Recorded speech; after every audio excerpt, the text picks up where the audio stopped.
I was halfway through passing the mashed potatoes when my mom set her fork down, looked straight at me across the table, and said loud enough for everyone to hear, "Your sister has always been the provider."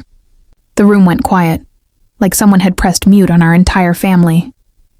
My sister smiled like she'd just won an award. My dad cleared his throat, and I just sat there stunned, with everyone looking at me like I was the dead weight no one wanted to acknowledge. In that moment, something inside me cracked. I'd spent years helping them, sacrificing, bailing them out, but apparently none of that mattered. Tell me honestly, was I wrong for what I did after that? Would you have done the same thing? Because what happened next blew everything up in ways I never expected. To explain why that sentence hurt the way it did, I need to rewind. I grew up in what people love to call a hard-working family, but really it was more like survival disguised as pride. My parents were strict, emotionally distant, and obsessed with appearances. We weren't rich, but my mom was determined to make sure everyone believed we had everything together. My sister Emily was the golden child from the beginning. Straight A's, choir, sports, the one everyone bragged about. I was the other one. Not bad, not trouble, just invisible. When bills needed paying or something stressful happened, it was always, "Don't bother Emily. She needs to focus." Meanwhile, I was expected to figure everything else out.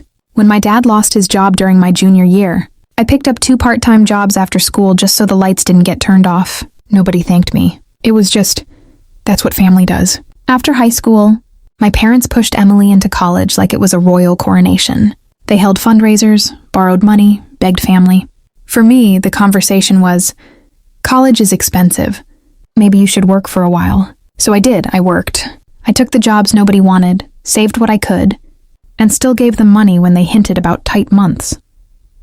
They never asked Emily for a cent. She was busy building her future. I kept telling myself I was okay, that one day they'd see me. One day they'd realize I was the one holding everything together. Years passed. Emily graduated, got a fancy job in another city, and suddenly she became the family superhero. Every phone call was about her achievements. If I mentioned something good happening in my life, the conversation somehow turned back to her. Still, I tried. I helped fix my parents' roof, paid half their medical bills one year, bought groceries when they pretended they forgot their wallets.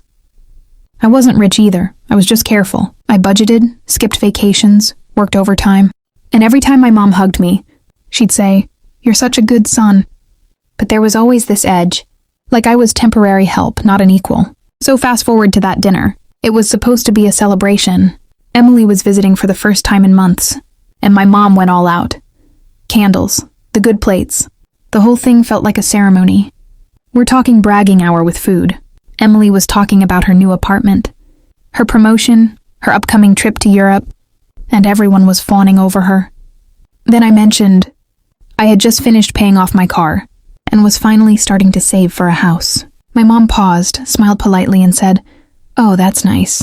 Then she dropped the bomb. "But your sister has always been the provider." Provider. That word echoed in my head.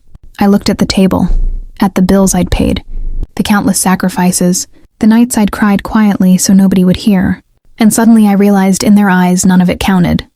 Only Emily's achievements mattered. I asked, trying to stay calm, "What do you mean by provider?" My mom waved her hand like it was obvious. "She's the one who really supports this family. She makes us proud. She takes care of us." My sister didn't correct her. She just shrugged like, "Yeah, that's true." Meanwhile, I was apparently just there. Something inside me snapped right then, but not in the way people think. It wasn't yelling or flipping the table. It was a quiet cold switch. I thought of the money I had sent them last month. I thought of the emergency cash they said they needed. I thought of every time they guilt-tripped me with, "We raised you. The least you can do is help." And it hit me. I had been their safety net, not their son. I forced a smile, finished my plate, and I didn't say another word. But in my head, I was already making a decision I never thought I'd make. Over the next few weeks, things got interesting.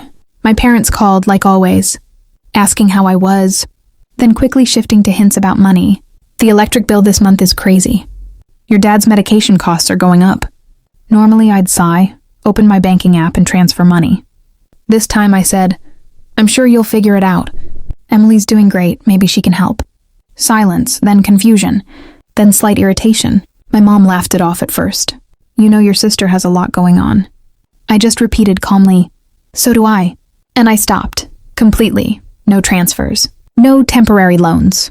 No driving over to fix things. I loved them, yes. But I realized love wasn't supposed to mean being drained, dry and treated like furniture. Weeks turned into a month. Then one night, I got a furious call. My mom said the car insurance had lapsed because they thought I'd pay it like always. She actually sounded offended. "How could you let that happen?" I said gently, "I didn't let anything happen. You and Dad are responsible for your own bills." She snapped back, "You're being selfish. Your sister has always provided in spirit. You're supposed to provide financially." That line burned. Provided in spirit? So that's the situation I was in, and I had to make a choice. Before I tell you what happened next, I want you to pause and comment below what you would have done in my shoes. Keep helping and stay silent? Or finally set boundaries and risk being called the villain? Because what happened next still doesn't feel real sometimes. After that call, I decided to lay everything out. I invited them over, made coffee, and printed out every bank transfer, every receipt, every bill I'd covered for the last 5 years. I didn't yell. I didn't accuse. I just placed the stack on the table and said, "This is what I've contributed." My mom's eyes widened. My dad got quiet. The total was thousands, money that could have gone toward my future. I told them, "I love you, but I'm done being your backup plan. I'm not your ATM. And if Emily is the provider, then she can start providing." At first, they denied everything. Then they tried guilt. "We're your parents. You owe us." Then they tried to blame me.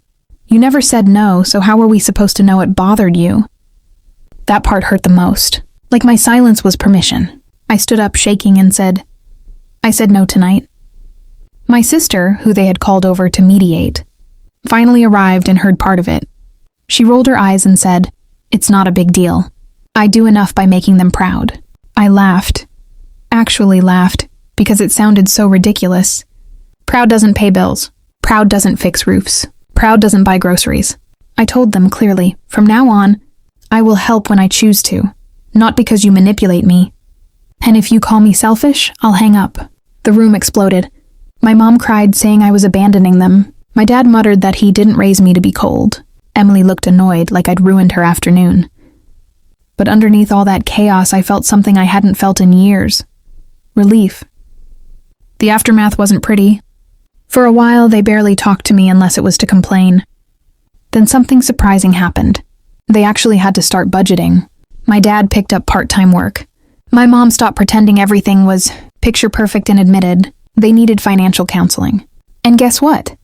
Emily didn't swoop in as the provider. She sent a couple gift cards, then went back to her life. Slowly, painfully, they began to realize who had really been carrying them all this time. My mom eventually called and, in a quiet voice I hadn't heard before, said, "I didn't realize how much we relied on you. I'm sorry.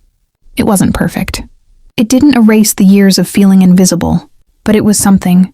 Now our relationship is different. Not magically healed, but honest. I help when I want to, not when I'm cornered. I save money without fear of someone guilt-tripping it away. And when my mom starts down the Emily as our provider path, I gently stop her and say, "We all provide in different ways, but respect is not optional." Sometimes she nods. Sometimes she looks uncomfortable. Growth isn't neat. Looking back, that dinner was a turning point. It forced me to choose myself for once. And yeah, part of me still wonders if I went too far, if setting boundaries makes me the bad guy in their story. But then I remember the nights I lay awake, stressed and broke, while they bragged about my sister. And I realize, choosing not to drown for people who won't even admit. You're in the water isn't cruel, it's survival. So if you take anything from this mess, let it be this. Love without boundaries turns into resentment. And sometimes, the most loving thing you can do, for yourself and for them, is say, no more. Thanks for listening to my story. Like this video if you were on my side. Subscribe for more stories like this, and share your final thoughts on this whole mess in the comments section. I'll see you all in the next story.